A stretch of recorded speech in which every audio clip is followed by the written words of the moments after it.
Greetings everybody, this is Serpentine451 and welcome to another episode of Weeb Warriors. I'm going to be solo this episode because Jordan and Jay, we were planning to record an episode yesterday, but I took a much longer nap than I anticipated. Working graveyard hours and covering for a co-worker who happens to be my sister can be a real bitch and a half. But anyway, let's actually get to the reviews of the shows for this week. Well, actually, these will be for the past couple of episodes that we did not get to. Let's start off with the most recent one that I just finished watching, that being Vinland Saga. In these two episodes that led to the Battle of London Bridge that took place in 1013. But let's start with the first of the two episodes. And this being episode 8, Beyond the Edge of the Sea. So this is after Thorfinn and Ashkelid's crew came back from their incursion into France. They go to the Jolton Peninsula in Denmark to pass the winter. This is where we are introduced to Ashkelid's uncle, who is more interested in finances than everything else that he governs. But we're also introduced to a female character named Hordaland, who is a slave to Ashkelid's uncle, who came from a noble house that was destroyed in Normandy. Or Norway, I think. Yeah, she came from a Norwegian noble house that was eradicated. And we also got to see in this particular episode, Ashkelid and Thorfinn actually duel, and Thorfinn loses once more, getting his arm broken in the process. And then we lead into episode 9, that being the Battle of London Bridge. We are introduced to the character of a few characters, actually. We're introduced to Prince Canute. I don't know how to pronounce this Icelandic name, but he is the heir to the throne of Denmark. Then we're also introduced to another character, Thorkild the Tall, who had a brilliantly animated fight scene with Thorfinn.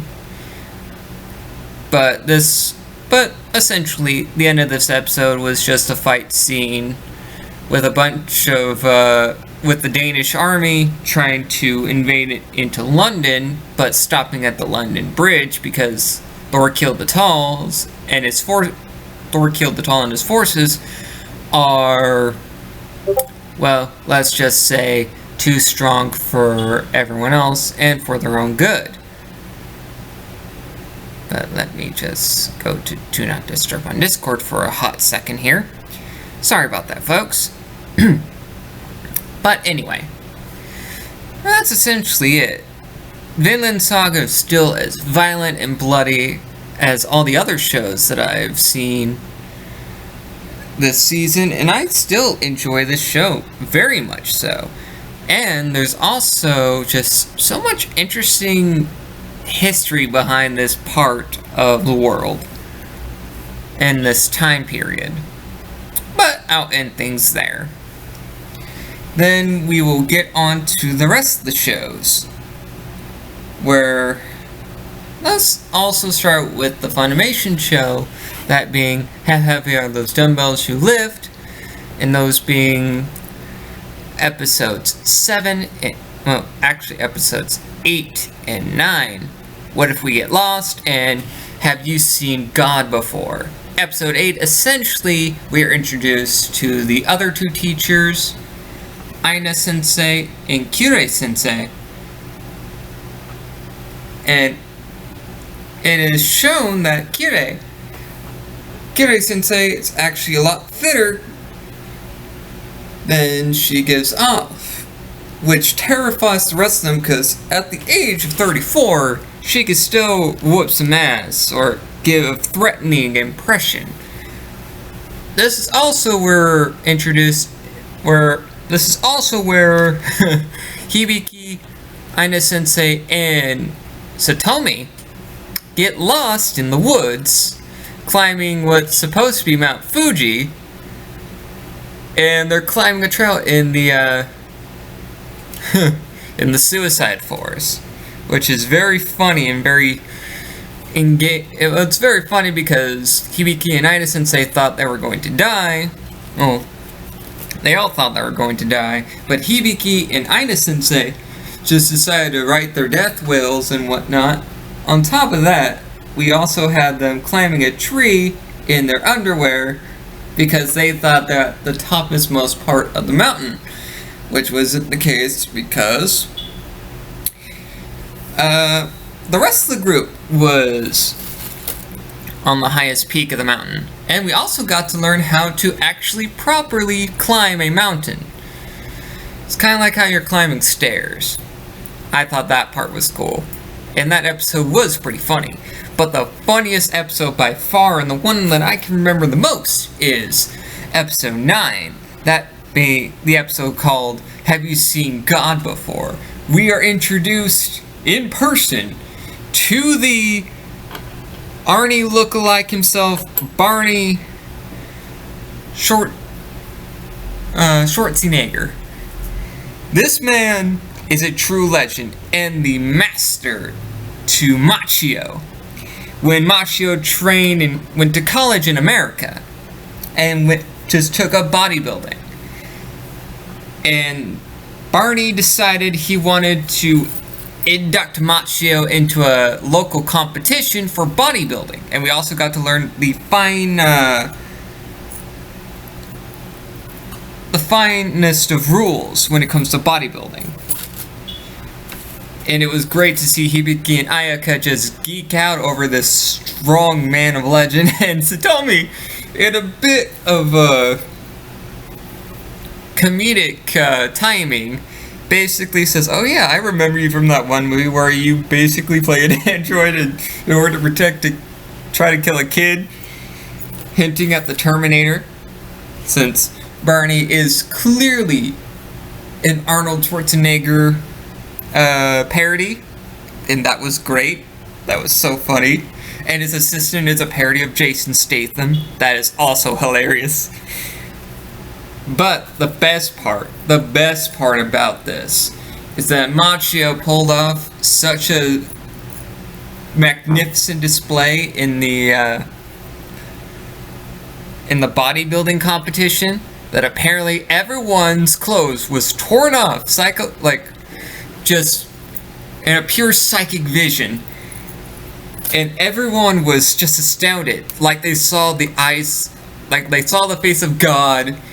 And it was in Machio's muscles. It was just so wonderful. That was the main pull away from that episode. Apparently, if you flex and strike enough poses like you're a JoJo character, you can see the face of God. Hell yeah. But that's it for Dumbbells. Still funny, still great, would recommend, 10 out of 10. So, let's actually get to some of our other shows for the review docket. Let me actually find my little handy dandy helpful device. Come on. Oh, come on now.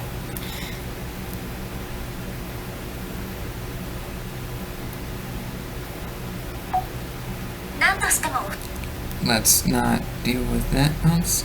God damn it. Sorry, folks.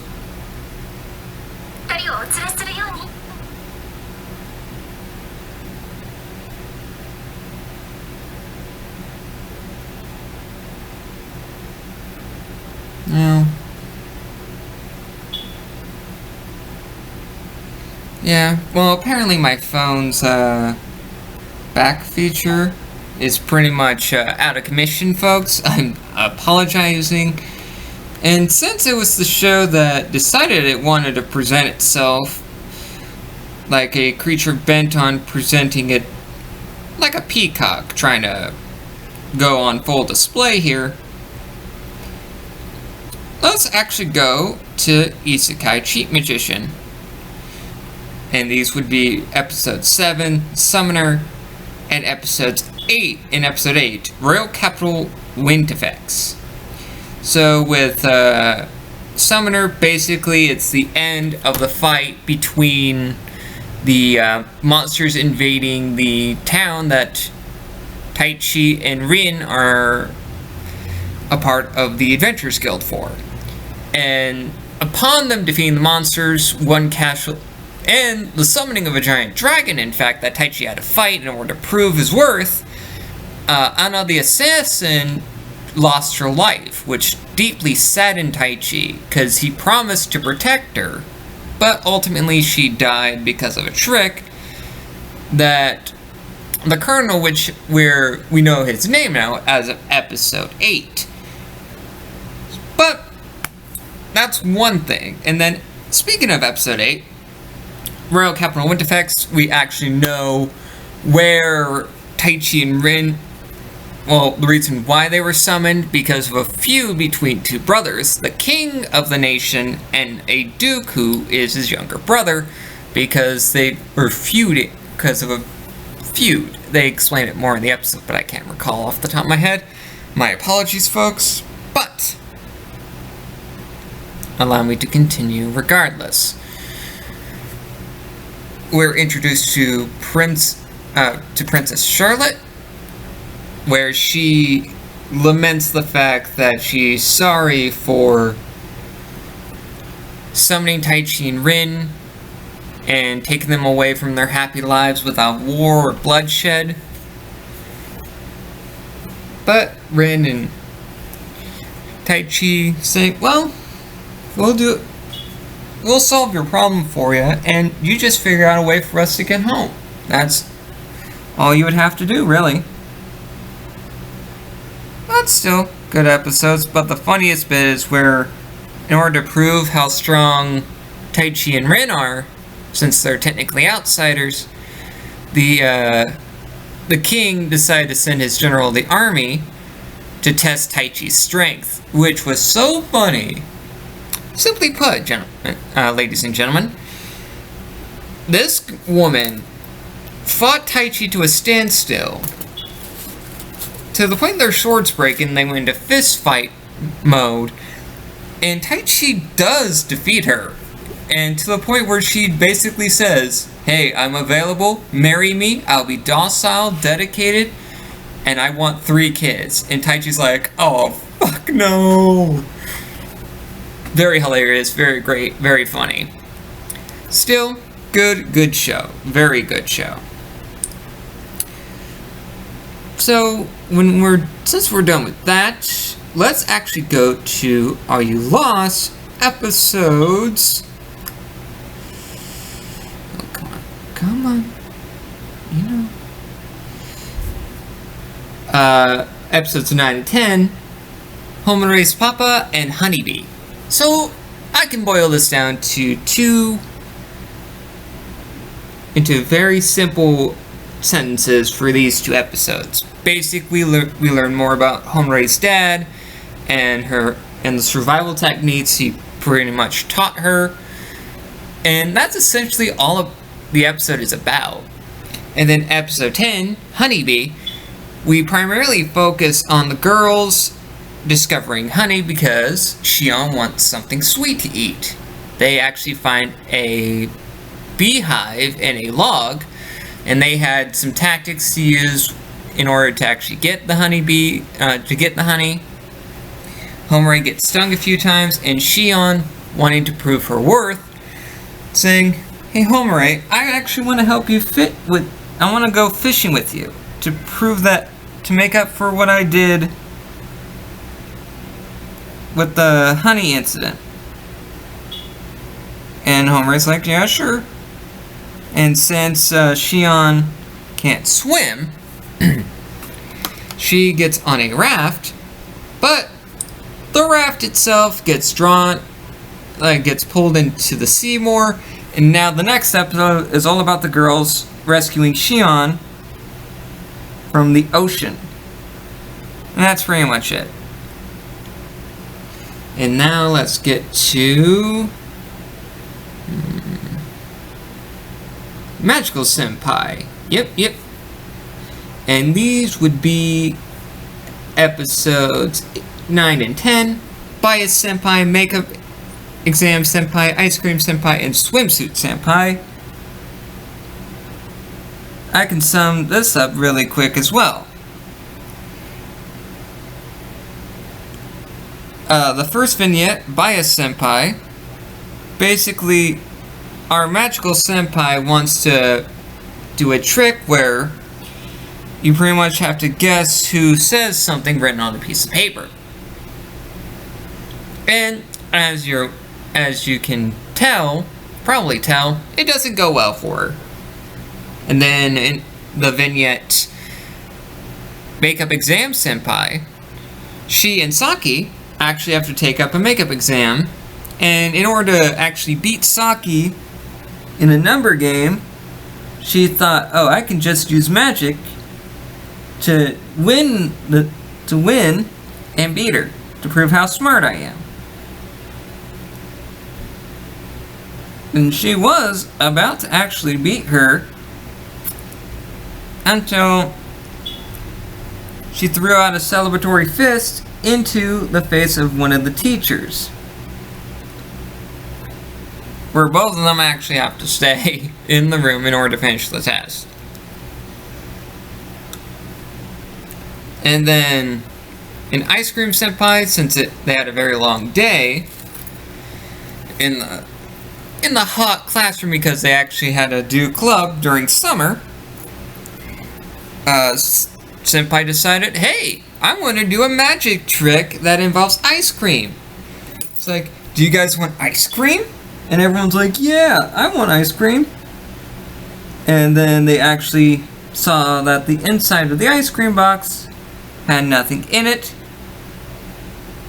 because Senpai was using a smaller box on her arm in order to do the shaking motion, which pissed off Saki and Makun to the point where they just decided to rub balloons on her face. And this also leads to them actually getting ice cream, and Saki complaining about not going to the beach, where we lead into Swimsuit Senpai, and everyone, well, Saki and Senpai are going to buy swimsuits. And Makun was trying to use psychology in order to get our well-endowed senpai into a skimpy swimsuit. Then we go on to episode 10, that being Beach Senpai, Crab Senpai, Watermelon Senpai, and Fireworks Senpai. This whole episode focuses on their beach adventure, just leading to a bunch of hilarity. Madara-san actually went to the beach because her grandmother lives out in the boonies. Well, the boonies in the sense that this is where the beach was.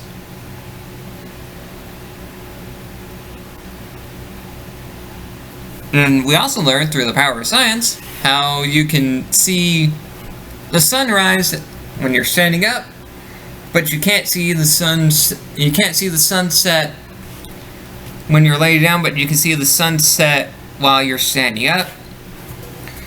And Madara was actually fascinated by crabs in the Crab Senpai vignette.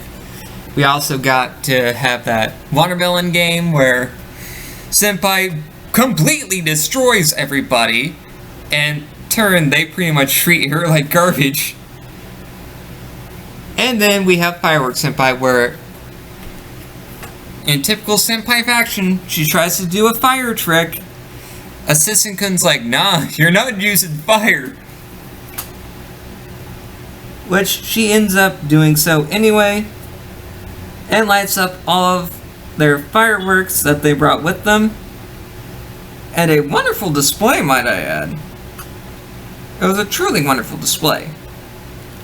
But it was Madara-san to the rescue, and they actually had fun at the beach.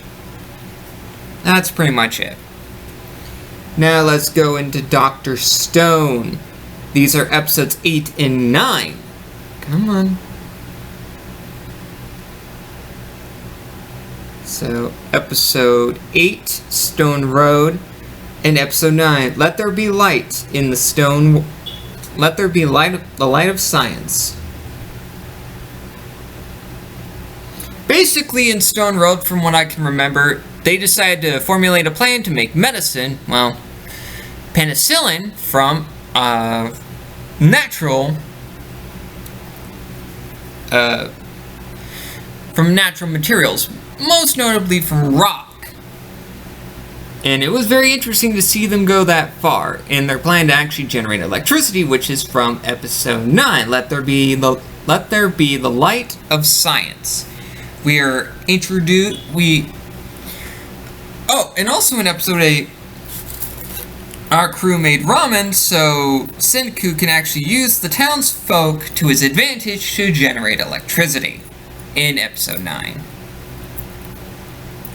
We are also introduced to an agent of Tsukasa, that being the mentalist, Gin.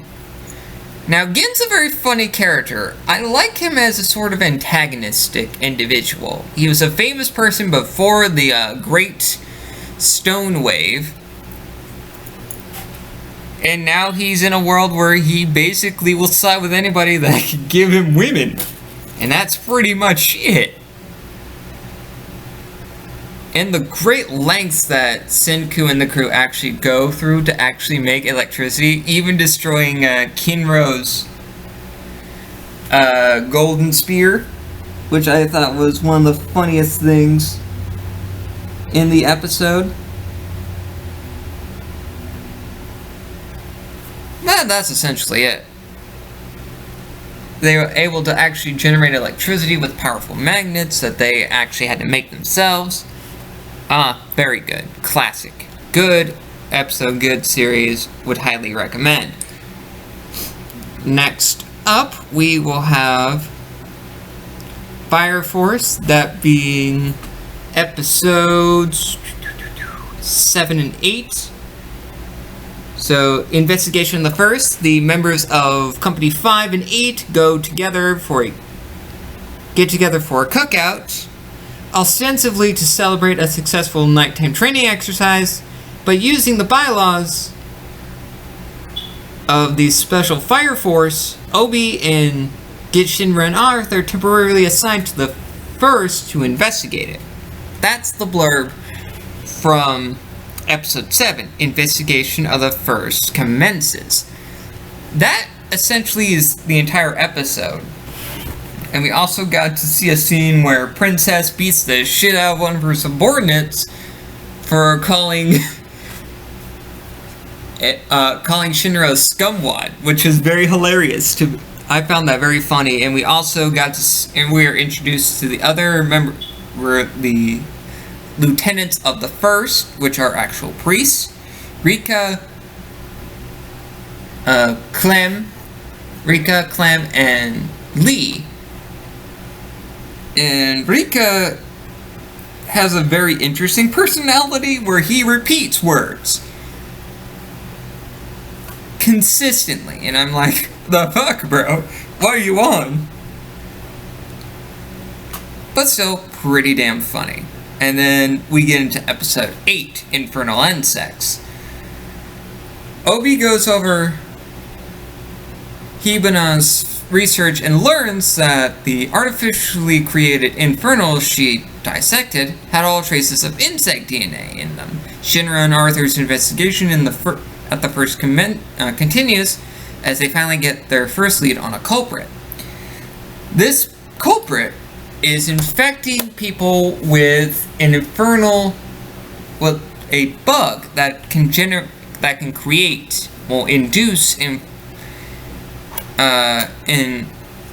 induce the creation of an infernal,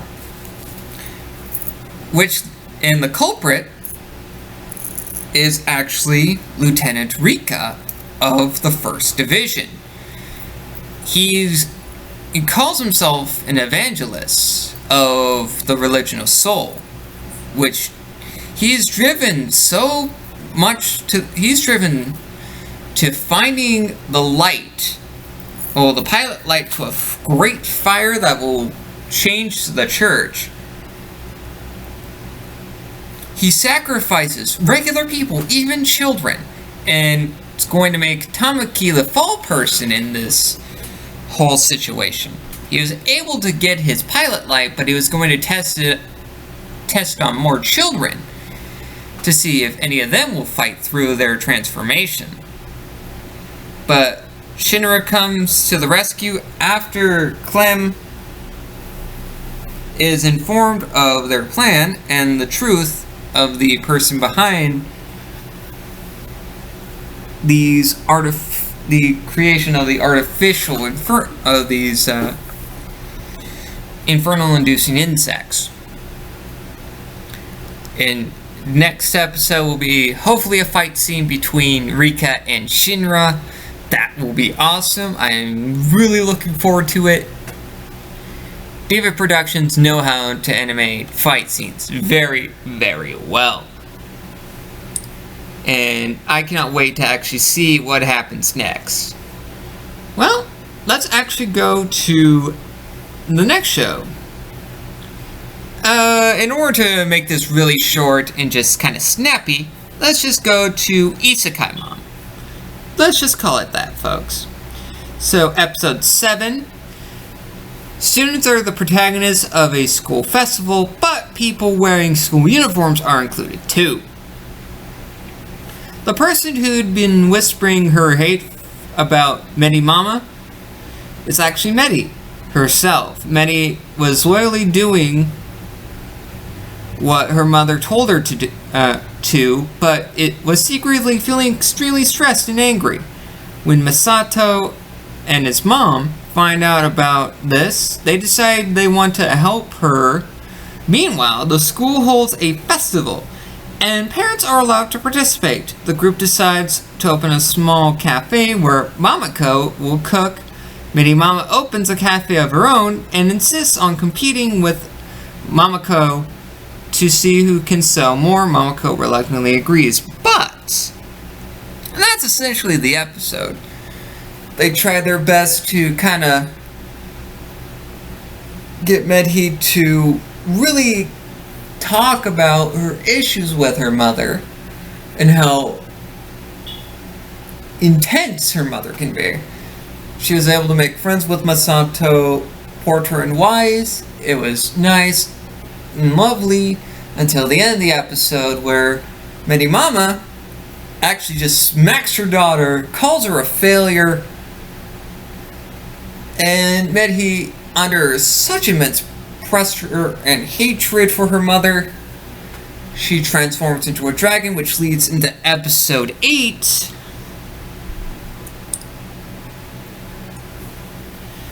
If I say nothing, it won't be heard, but if I say something, it'd be a critical hit. It sucks being a family. Essentially, this episode is all about Medi Mama coming to the realization that I love my daughter. I shouldn't have pushed her so hard, but I thought I was doing what was right for her by being the way I am. In which, in actuality, she was actually more so manipulated by her own staff, which led to her becoming basically a darker, warped version of her intentions. But this also led to Medhi actually joining the party after her mom says, well, I would join you guys, but there's a lot of stuff that I need to do. I've wrote a blog a long while back, and I don't want any other parents following what I said because it's very cruel.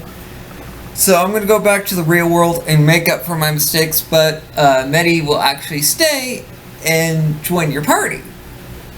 But it was nice, and also Even in anime, gacha hell exists, and it's awful. So awful. As someone who plays Fate Grand Order, the gacha hell is real, homies. Gacha hell is real. And that's pretty much it. Then we go into Is It Wrong to Pick Up Girls in a Dungeon, Season 2, Episodes 7 and 8. Renard, Foxperson, and Ephemeral Dreams, Killing Stone. In Episode 7, basically, Hestia the Bestia with that great Brestia, well, that great set of Brestias, is mad at Belle for going to the Pleasure Quarter and tells Belle, like, okay, since you're not lying, because I know if you were lying. Since Belle says, no, I wasn't doing anything bad. Because she also found the aphrodisiac that Hermes gave him in the previous episode. But the funniest bit, well, the bit that drives home the point, oh, more so in episode 8, but one of the things I can remember in this episode, we got more. Well, in episode 7, we got to explore more of the relationship that Mikoto had with Haruhime, which Haruhime is becoming more of a sad figure, and this is more so in episode 8, which I will get to now. In episode 8, essentially Belle and Mikoto have this plan to rescue Haruhime. Since she is technically a prostitute, they can buy her for quite a bit of money. And since she is part of the Ishtar Familia, and is not a combat member, she can be sold to them and she can be free. But Ishtar's plan is to use the killing stone that she acquired from Hermes and to basically remove Haruhime's soul from her in order for the entire Ishtar Familiar to get a level boost. And Ishtar wanted Belle to kidnap Belle and use him as fodder, as bait to lure Freya out in this conflict. This also leads to Belle really questioning his motives and why he wanted to save Haruhime when Aisia pretty much calls him out for being a weak-willed bitch, which was hard for him to hear, but something he needed to hear. And also, we almost had a scene of Belle almost getting raped by a frog bitch. And that's horrifying. No one wants that. No one wants to be potentially raped by a frog bitch. No one wants that. And so, the battle to save Haruhime is on, folks. It's going to get mighty crazy. Now let's go into something a little bit more wholesome, a little bit more fun. If it's for my daughter, I'd even defeat a demon lord. Episodes 8 and 9. The young man arrives at his home village, and the young man attends his brother's wedding with the young girl. So essentially in episode 8, which I accidentally clicked on, folks, but what you need to know in this episode in particular is that the animal person that we meet in the previous episode, he's actually Dale's cousin. And a very funny guy, very jovial guy. He married a beast woman, and their daughter became so attached to Latina that she didn't want to leave. She didn't want Latina to leave, which was very adorable. And we also got to meet in this episode Dale's family, who give him shit automatically. It was great, very hilarious.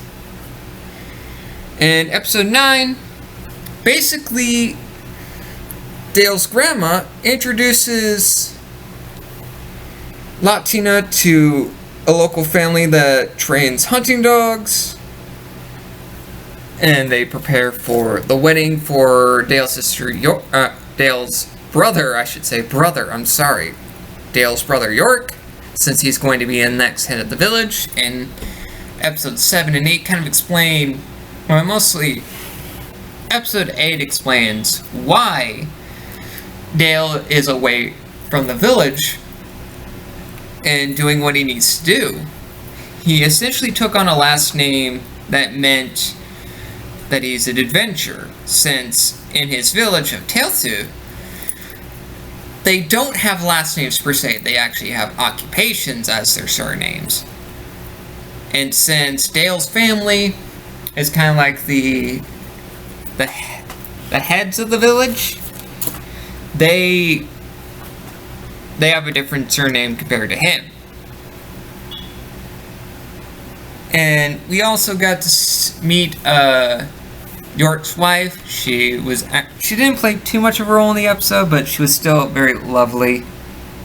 And the wedding scene was actually very sweet, very pleasant. We also got to meet Phantasmal Beasts. When Grandma introduces Latina to the pack of beasts living by Tailsu Village, in a kind of symbiotic relationship between the two, that was a symbiotic pact that was made many generations ago. But this also proves, with a show like this, wholesomeness will always reign supreme. So, with the Otaku Soapbox discussion for this week, I actually want to talk about how much it means to enjoy an anime. Sorry for the pause there, folks, but it was something that came to my attention. Like, name a show that you can just recall off the top of your head that you found a lot of enjoyment. It didn't even have to be a show from this season. It could have been a show 2, 3, even 4 seasons ago. What was a show that just made you love it from the moment you first saw it? I watched a show recently called The Last Song, or The Lost Song. Basically, a world where the power of songs is like true magic. And how one girl named Rin pretty much saved the life of a songstress whose songs had the power to basically either heal the world or destroy it. I was so captivated by this show. And it was an anime that I found on Netflix. Which, by the way, you can find, if you really want to find good anime, you can find it pretty much anywhere. There are legal ways to watch anime, whether it's through Funimation, Crunchyroll, Amazon's Prime, and even on Netflix. Netflix has its selection of anime. It may be small, but it has some great hidden gems when you really, really take the time to look for it. But anyway, what drew me into The Lost Song was how music was used, and how music in this world was the guiding force, the influence that drove the motive of our protagonist, that being Rin, and which led to this perpetual bit of darkness that another character had because of tragedy. That's the thing about this show, folks. It mixes the beauty of song, the lightheartedness of comedy, and the just utter crushing defeat of tragedy. And that's basically it. What is a show that you can watch over and over again and never get tired of it, but you'll always find something new within it? And this has been Serpentine 451, folks. Even though it's just been me, it's still going to be a fairly long episode since I had a few episodes to cover. But until next week, folks, I'll catch you later.